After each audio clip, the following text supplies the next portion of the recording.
Kami kita jual dulu. Oh, mau faham ni apa ni? Tu betul.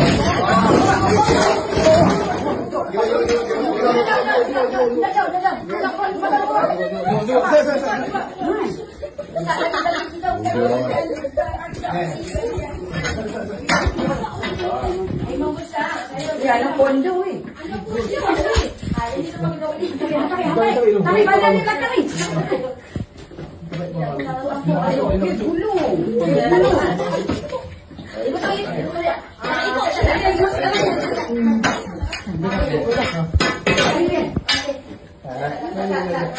Kita masuk ni tu. Masuk ni. Ada buku dulu.